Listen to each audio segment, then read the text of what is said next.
tan samar pamore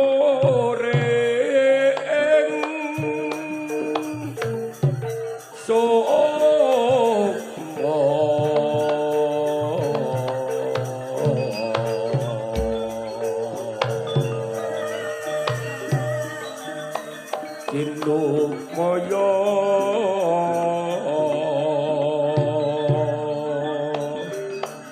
winahyo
kelangan karo kowe Rokopati tangi Rokopati.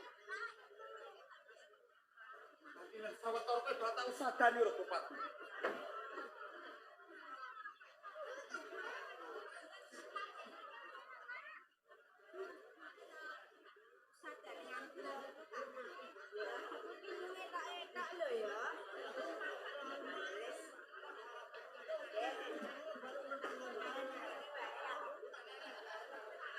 Rokok kanggo kowe Rokopati. Rokok.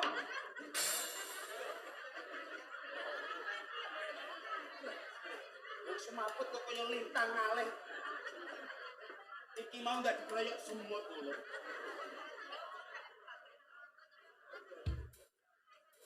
Rokopati. Tangi Rokopati. Kae wis sawetara Rokopati.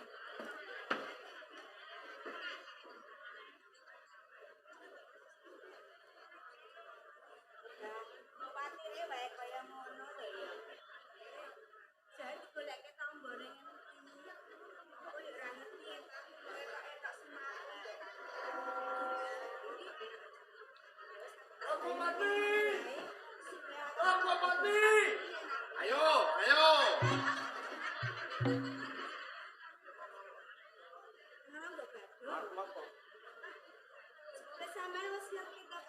Yo mestine aku ngerti Rokopati. Mergo ora ana lumrahe wong semaput kok ngalih mek ora kowe iki ra ono. Aku mau ngodi karo sampeyan, Kak. Nodi kepiye Rokopati? Nodi yen to nganti aku nglakoni aku mati ning papan kene. Jur kepiye rasane atimu?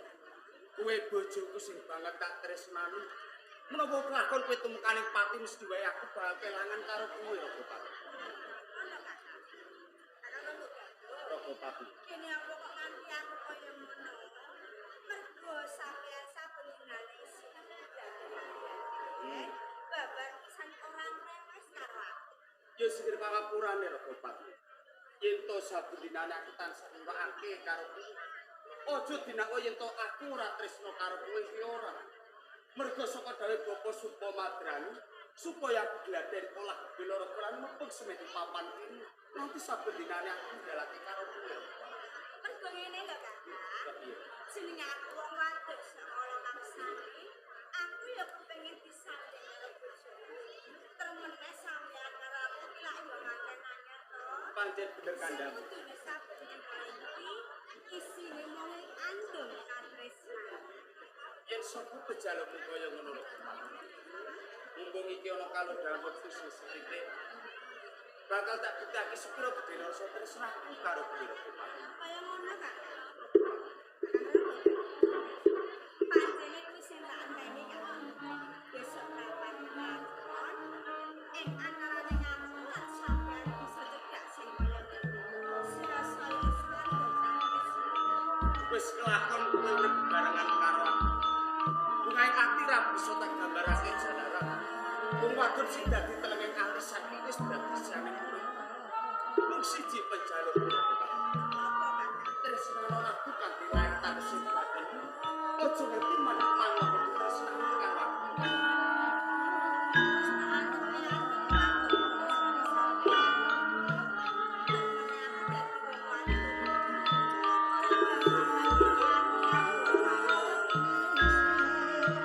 Ngerti pratelane atimu sing kaya ngono kok. Bukan rasane aku. Lan saya mibu yang tresno karo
Tertamtu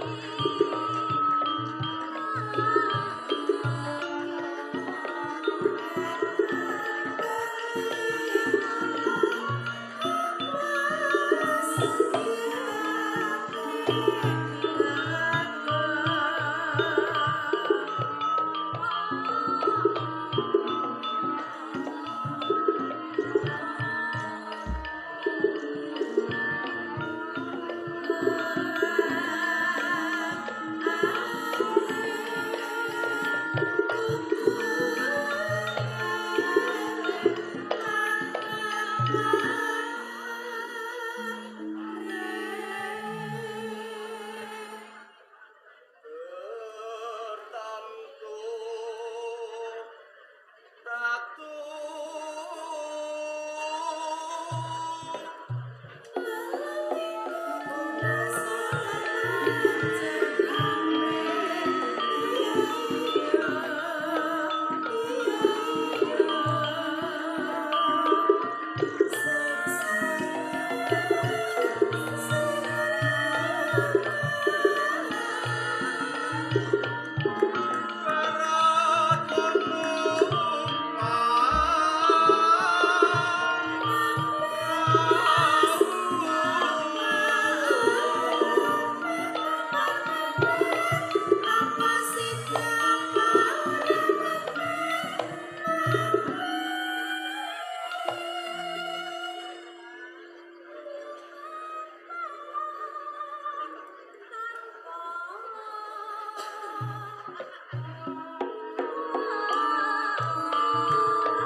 Ya kaya ngene iki sing tak marani.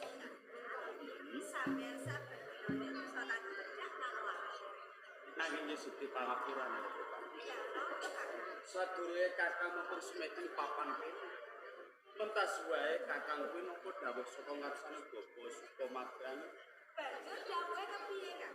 Yen to Kakang kudu sowan ana ing Praja Majapahit ana ngarsane Sinun Prabu Kertarajasa Jayawardhana supaya aku nyaosake Kyai Kalonada pusaka kagungan ana ing Praja Majapahit. Yen pancen kaya ngono malah kebeneran aku bisa melu karo sampeyan, Kakang. Ya sikile pangapurane. Seliramu cukup mapan ana ing grojogan Sen. Cukup Kakang setuju ning Praja Majapahit. Sampeyan dhewe, Kakang. Nggih. Oh, ya wis ora apa-apa yen kepancen aku ora bisa melu karo sampeyan. Wis to aku janji karo kowe. Mengko yen wis ana penampungan aku bakal tulis bali teko ana ing grojogan Sen. Kaya ngono, Kakang.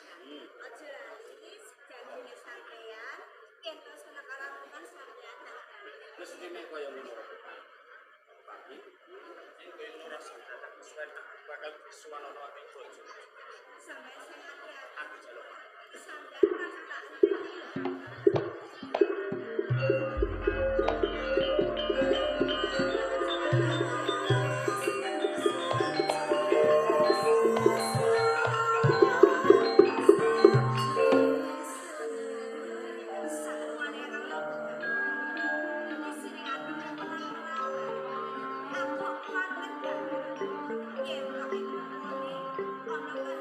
Aku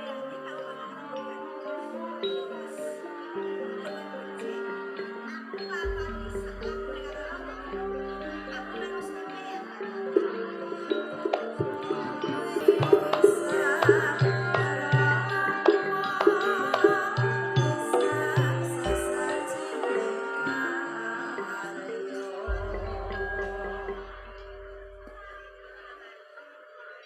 gaging panuwun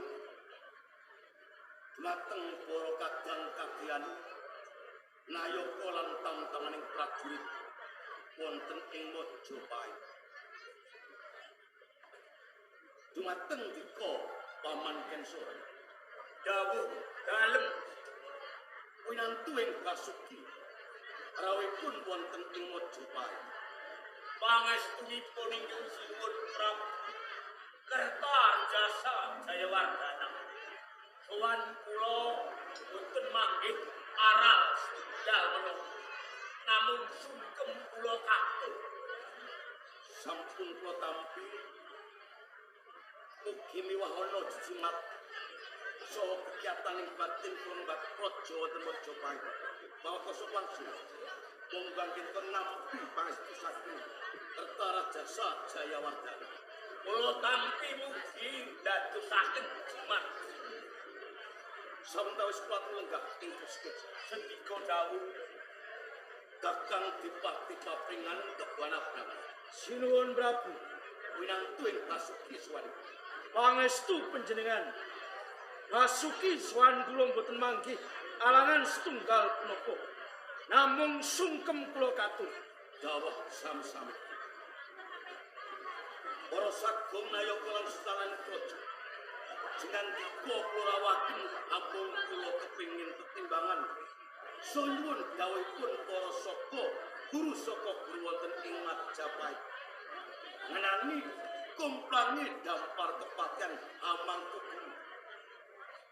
Miturut pamanggihipun Paman Kensora, sinten kadang kadian ingkang pantes lan patut lenggah minangka pepatih Amangkubumi Paman.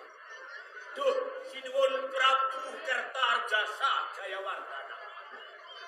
Nyumanggaaken ngersa dalem sinten peranganipun kadang kadian ingkang panjenengan tuding minangka dados patih Amangkubumi.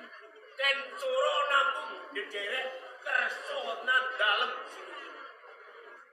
Atus basapun Paman Kensora. Manut Kakang Dipati papringan kebanabang. Sinten ingkang pantes lan patut lenggah minangka pepatih Amangkubumi.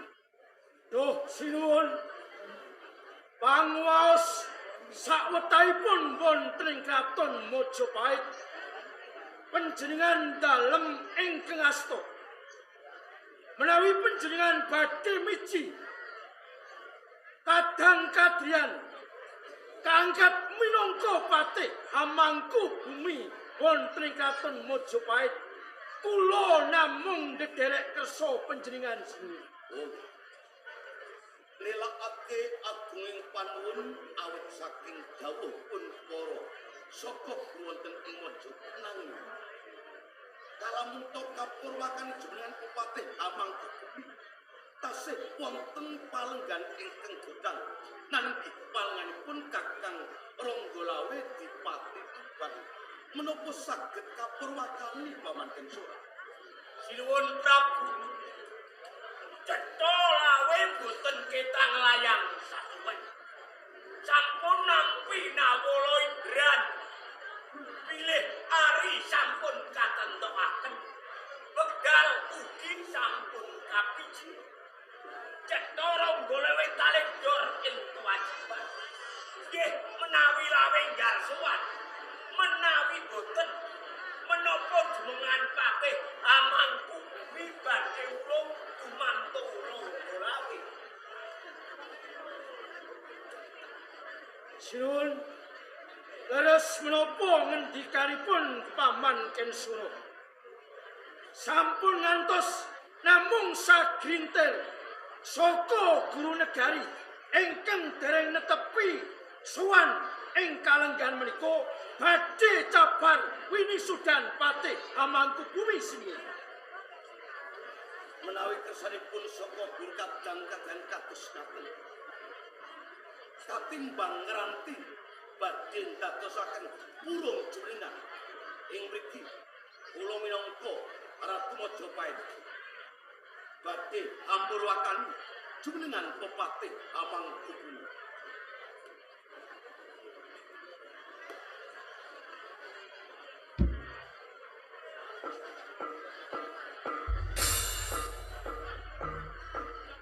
Ingsun Prabu Kerta Rajasa Jayawardhana Ratu Majapahit Hanimbang komplanging dampar kepatian Hamangkubumi hamutosake saha anetepake Arya Nambi kinarya Bupati Hamangkubumi Raton Majapahit.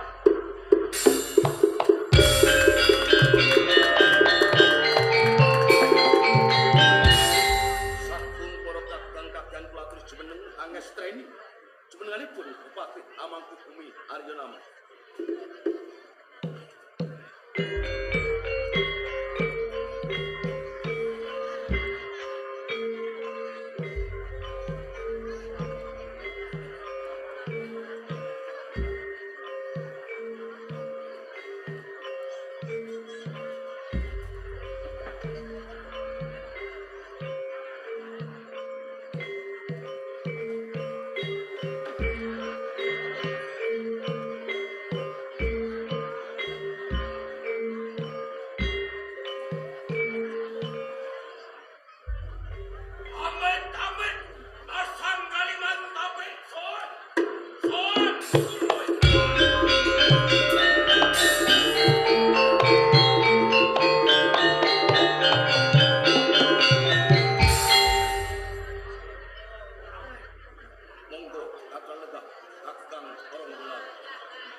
Basuki rawuhipun wonten ing Majapahit. Nggih, Sinuwun. Menapa jenandika randhap rawuhipun wonten ing Majapahit? Tadah duka dalem duh Sinuwun. Randhat sowan kula. Ranten titian kawula. Urangga Kiai Mega Lamat. Moga wonten sak tengahing margi. Namung kemawon duh Sinuwun Prabu Kerta Rajasa Jayawardhana. Saderengipun suku Temamak Minggah wonten Pendapi Majapahit, wonten Pangurahan Jawi, suraing kawula gumuruh ambata rubuh, bandhe ngongkang mangkung, mriyem sumlegur mangambal-ambal. Duh Sinuwun, kepareng ronggolawe nyuwun dawuh, menapa wisudan patih Hamangkubumi Majapahit sampun dipun purwakani duh Sinuwun. Sampun Kakang Bupati Ronggolawe. Menawi to sampun lajeng sinten ingkang kawisuda minangka patih Hamangkubumi Majapahit Sinuwun. Kakang Arya Nambi Kakang rawuh. Arya Nambi Sinuwun.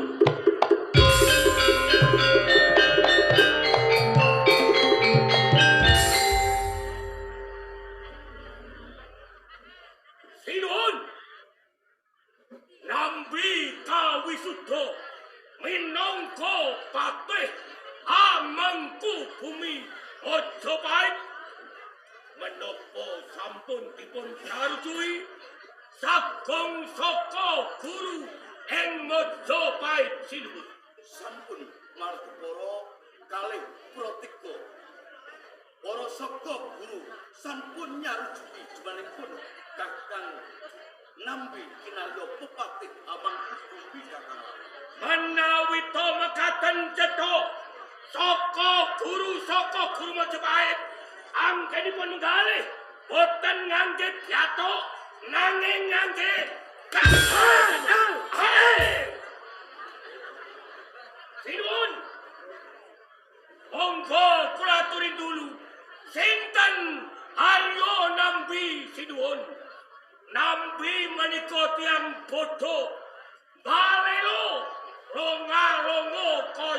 Sopo niku nambi.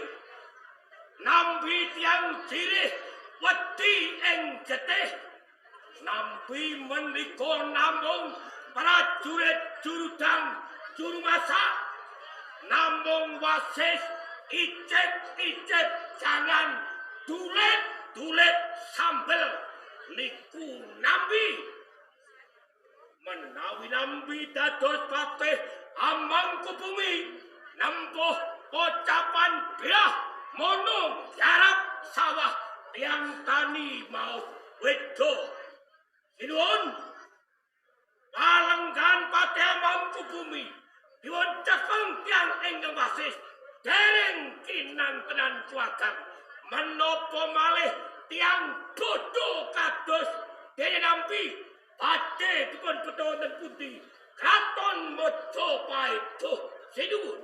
Kakang Nggih menawi boten Kakang Arya Nambingkeng dados patih lajeng sinten ingkang patut lan pantes Kakang? samboten botenipun priyayi ingkang wana ngenani uda negari ugi ageng labuh labetipun tumrap negari ing Majapahit kados dene Paman Ken Soro.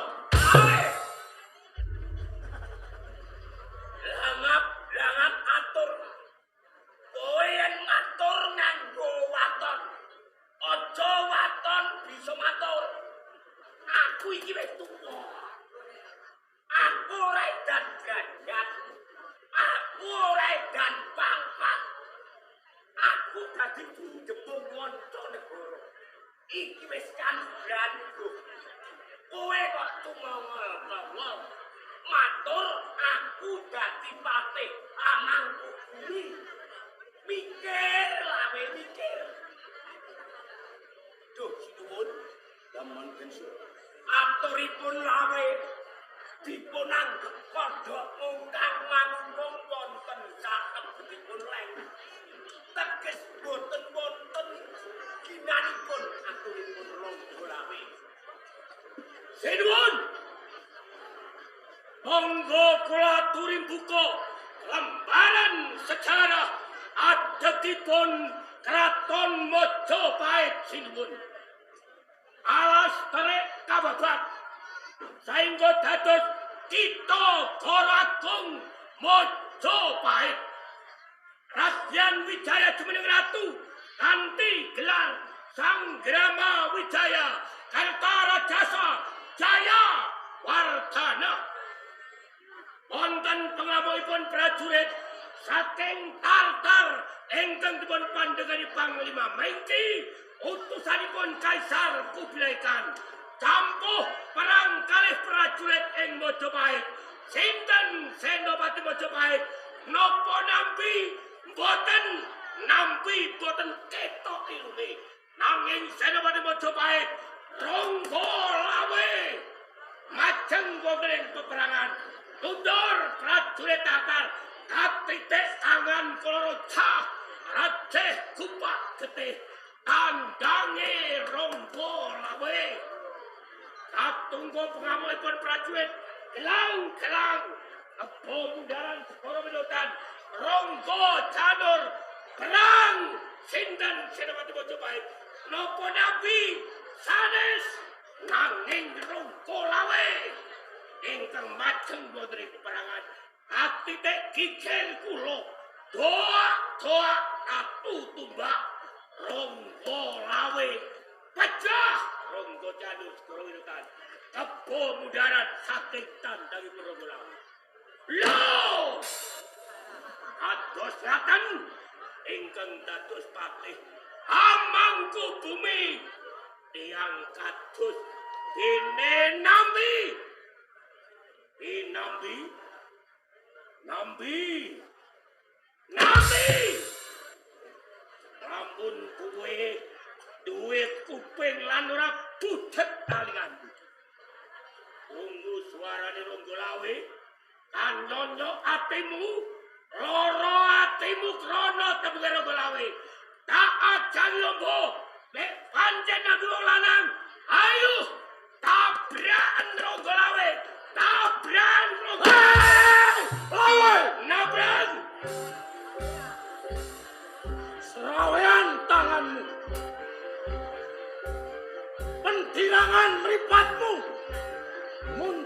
muncrat itungmu.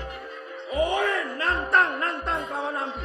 Lawe, Nabrang, pancen nampi kae wong kang jireh ing getih. Yen pancen kowe satya, aja nampi sing ngono. Tabrakan kinabran. Ayo, tabrakan kinabran. oi, tak, ayo, Cukup.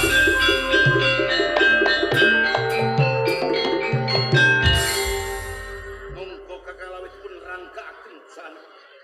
Kanabrang, untuk sangat. Sedaya patu ing ratut rumangga. Kapan enggak?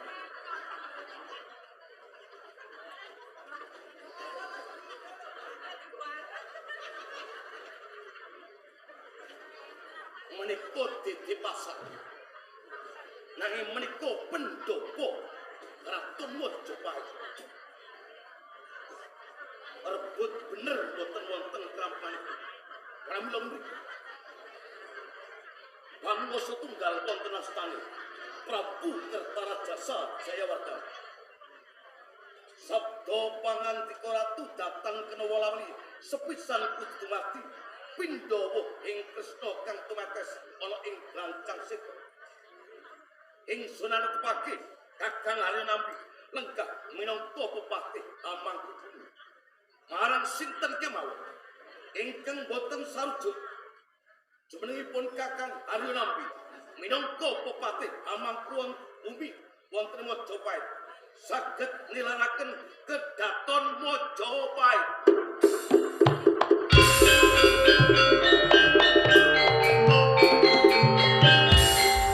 Prabu Kertarajasa Jayawardhana. Ronggolawe wis tanggap mungguh sabdane Prabu Kertarajasa Jayawardhana. Ronggolawe dudu bocah wisure. Ronggolawe ora cah bayi Kertarajasa. Ampun Harya Nampi ora kalorot sopalungguhan patih Amangkubumi nganti jagat digulung Ronggolawe ora bakal ngreset sowan ing Pendopo Mojopahit.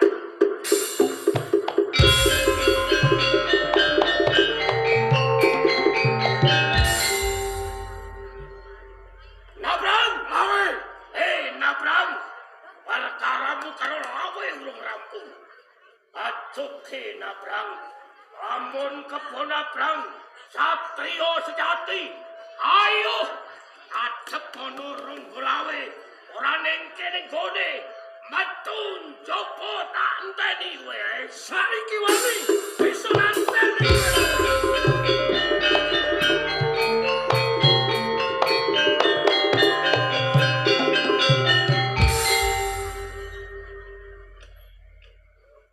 Sinuwun Prabu Kertarajasa Jayawardhana. Kakang Kedwana Pangamukipun lawe wonten ing pendapi Kraton Mojopahit.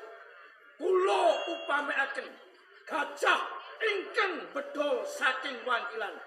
Boten wonten ingkang saged nyepeng gajah kala wau namung seratinipun. lajeng sinten satripun? Seratinipun boten sanes Paman Kensora.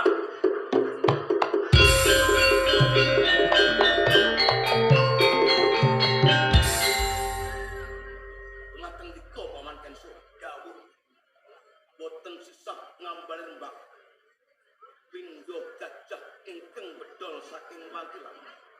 Lulut lan boten pun gajah gumantung seratinipun.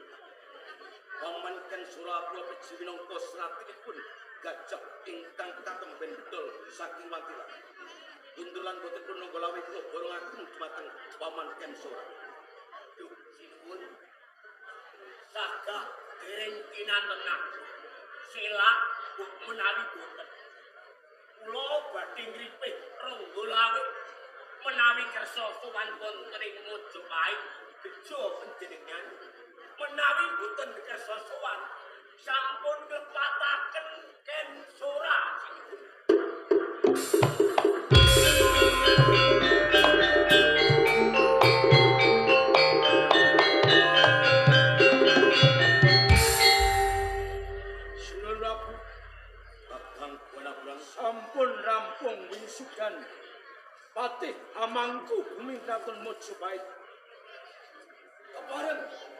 Kanjeng abdi badhe wangsul pun terima pringat. Namung dherekaken.